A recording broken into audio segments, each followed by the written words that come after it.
I want to talk, though, about Vanessa Feltz. Lots of you, I know, follow Vanessa on social media, and you have probably seen then that she shared the news that her relationship with her partner of 16 years and her fiancé, Ben Ofoedu, has sadly come to an end amid infidelity claims. Well, I haven't been on Instagram for 3 weeks, and that's because my relationship with Ben is over after 16 years, and I honestly didn't know what to say to you on Instagram. But now it's clear that it's over, and I really do feel that, you know, once the trust in a relationship is gone, you can't really get it back, and that's what I would tell anyone else to do. Well, listen, Vanessa, if you're watching, lots of love to you. I have to say, Vanessa's a friend of mine. My heart's breaking for her. It's hard enough when you go through a breakup. It's hard enough, but when you have to do it so publicly, I think she's taken ownership of this. She's poured her heart out there on her social media. But it is true, you know, I've done lots of agony aunt phone-ins with Vanessa over the years, and she will always say to people, once the trust has gone, you know, you sure you want him back? Because once the trust has gone, or her back, it's not just men who cheat, obviously, can you ever get it back once it's gone? I don't think so, no. I think once you've been with someone for a long time and then you find out they've cheated on you, especially when they deny that they've cheated on you. Maybe if you come to her and said, look, I've made a mistake, like, can we work it out, whatever.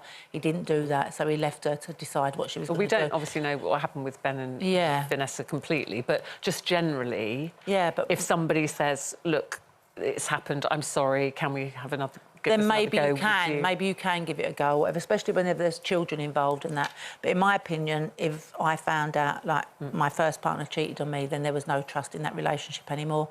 And if my husband did now, then that would be the end of that as well, you know, like, so...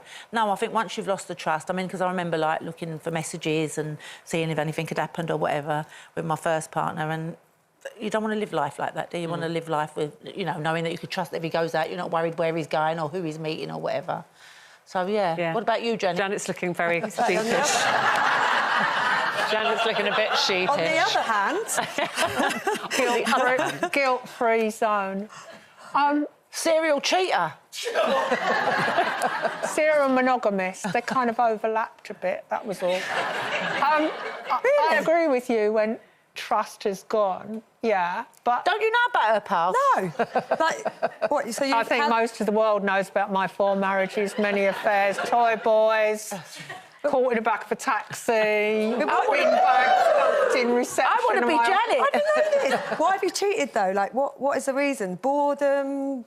Kind of lead a new life? Successful, look good, decent money... Did any of them forgive you? The woman in the front row is going to have an incident.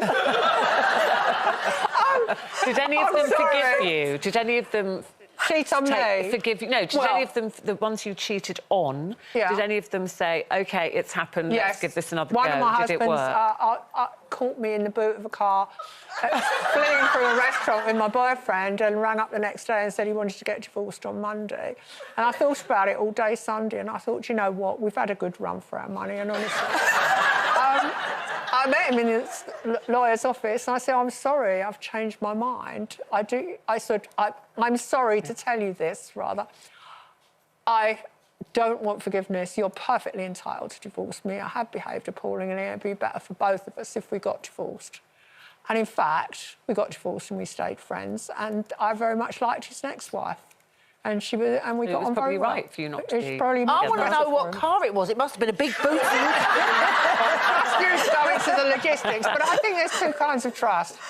There's, you know, I'm talking about sex with someone and having an affair. And quite honestly, if you're in that frame of mind, you park it in your head and then you go home to your husband and you've parked it like parking the car or something. You've done it and you've gone home and you make the dinner and you carry on as normal. And if they find out, well, they find out, and it's how they deal with it. And there endeth the first lesson. Exactly. But I think if you don't trust them over other things, like alcohol or lying, serious lying, I mean, and misusing your money, that is completely different. It is. OK, well, let us know what you think. It's got all views here today, haven't you? I know. What she means is they're all views and there's one warped view. No, what I mean is someone shouting at me to go to the break.